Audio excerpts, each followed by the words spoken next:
What is an RPR? Today's video, I'm going to talk to you about what is a real property report. So a real property report is a legal document that is created by a land surveyor. So when you are a seller, it is your obligation to provide your buyer with a current real property report. What that means is current is anything that has been changed has to all be on this real property report. The real property report is a document that shows, basically the easiest way to explain it is your house, your land, and any improvements, so a fence, a deck, or a shed, all on this documentation. This is a thing that you would have gotten when you purchased the home, or you might have gotten title insurance in lieu of an RPR.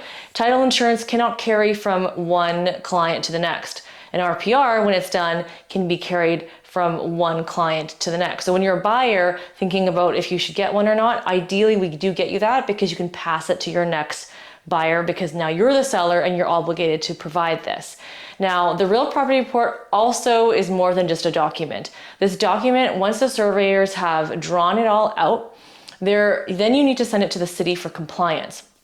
Now, compliance you can get by, when they look at the document, they see, hey, there's a deck drawn on here. They'll pull up your address and see if there's a permit for that deck.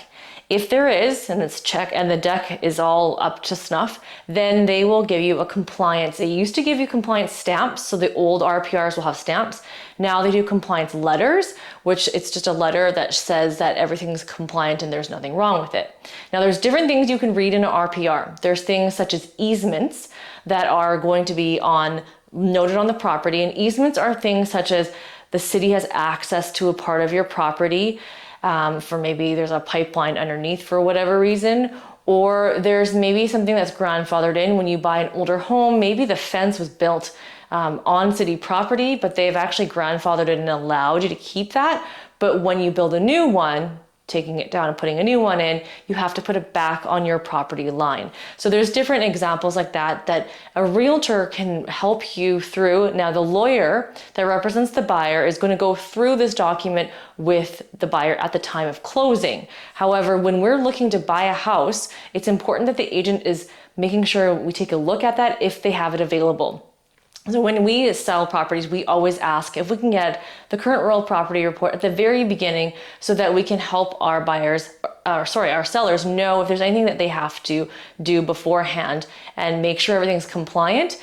Because in order to close the document, we need this. Now, normally a surveyor is going to take a few weeks to come out and schedule and draw out the document. Then if it has to get submitted to the city for compliance, which you can do yourself too, or you can pay the surveyor company to do it on your behalf, it has to get submitted to the city, which is going to be another few weeks. So you can see the process is about 5 to 6 weeks.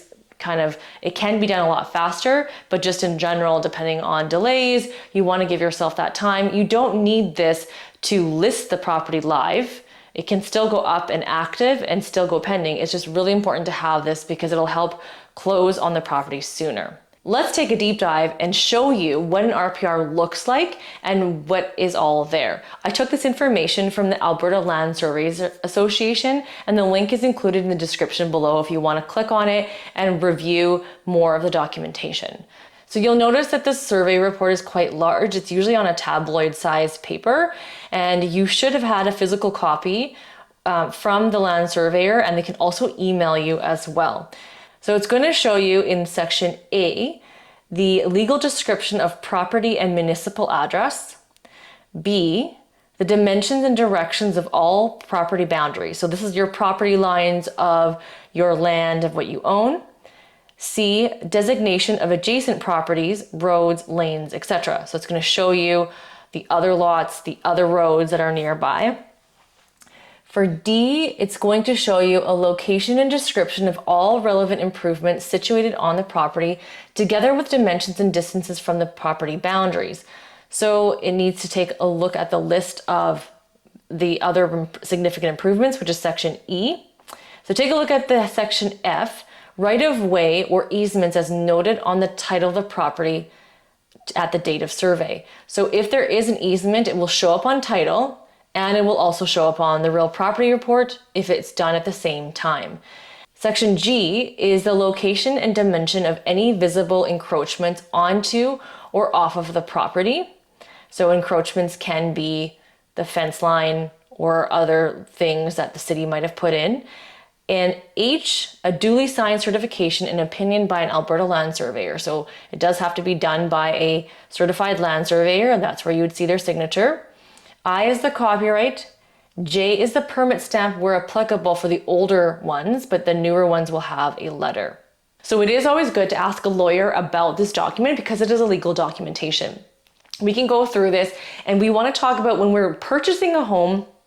If you think about it from a seller's perspective, you're asking the buyer to accept the real property report. And if you've done a deck, the risk that they're taking is if you didn't get a permit for the deck, did you do the deck properly? Did you do everything that the city requires to build a deck?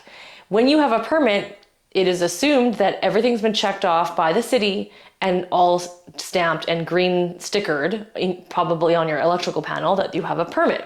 So when you go and do the real property report and they check it, there's all good. But the risk involved for a buyer is if it wasn't done properly, and let's say somebody complained about this deck or pergola or shed, the buyer is taking the risk that they may have to remedy these things. And so the risk involved is that they would have to completely take it apart, worst case scenario, and rebuild it. Same as the fence. If the fence is not built on the property line, that's the risk that this buyer is going to be taking if they don't have a current real property report with all this information on there. Now, if you have a real property report that has everything and all you've done is put a shed that's movable, that doesn't actually need a permit, and so you can have that RPR accepted the way it is, there's no risk involved at all. So it's important to understand what is risky and what's not risky. There's different levels of risk when you're accepting an RPR. As a seller, it's always in your best interest to get the most current RPR so that you can get the most amount of money for your house, because the buyer agent may negotiate on the buyer's behalf to have money accommodated for that risk. Also, for a current real property report, you don't need to have it be from the year that you're selling your home. If you've done no improvements in the last 10 years since you got the real property report with everything on it, that real property report is still considered current. It's not necessarily the year dated on it. So hopefully that video helped. And if you have any more questions, feel free to send me an email.